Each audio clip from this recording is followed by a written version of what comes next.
One of those questions where it's nice to reverse engineer. And the reason I'm saying that is because stones only shows up one place on my chart, and that's right there as I've checked. 14 pounds is 1 stone. So I know I've got to get the pounds, but obviously this is not in pounds. So that means I'm going to have to do at least one other step to do that.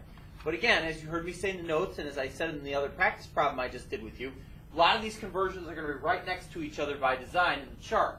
And right here it says that 1 pound is 7,000 grains. Well, that's the other conversion I need. That's what I'm going to put with this, because if I go grains to pounds and pounds to stones, that's a logical order that can work for me. So let's go ahead and set up my chart. I'm going to set it up with my 6,000 grains here. Upper left box. Remember, you always put what you start with in that upper left box.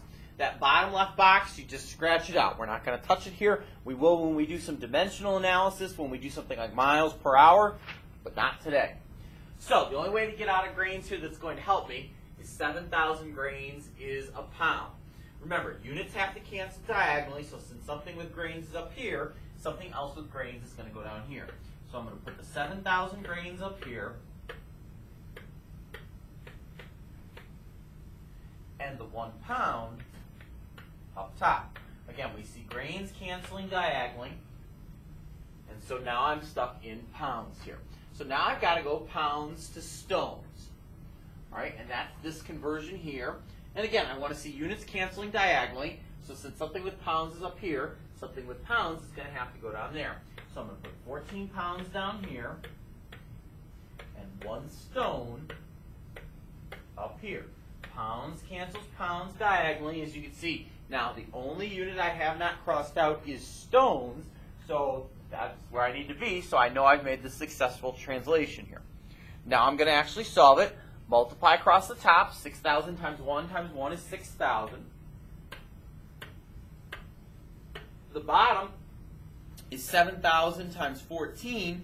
7,000 times 14 changes into 98,000. So now I'm going to divide the 6,000 by the 98,000. As you can see, I've just done a simple cancellation of the zeros there, so I know it's really 6 divided by 98. And when I do 6 divided by 98, I get 0.0612. And that's a little bit rounded there, but we'll stop it there. 0.0612 stones. So it's about 6/100 of a stone.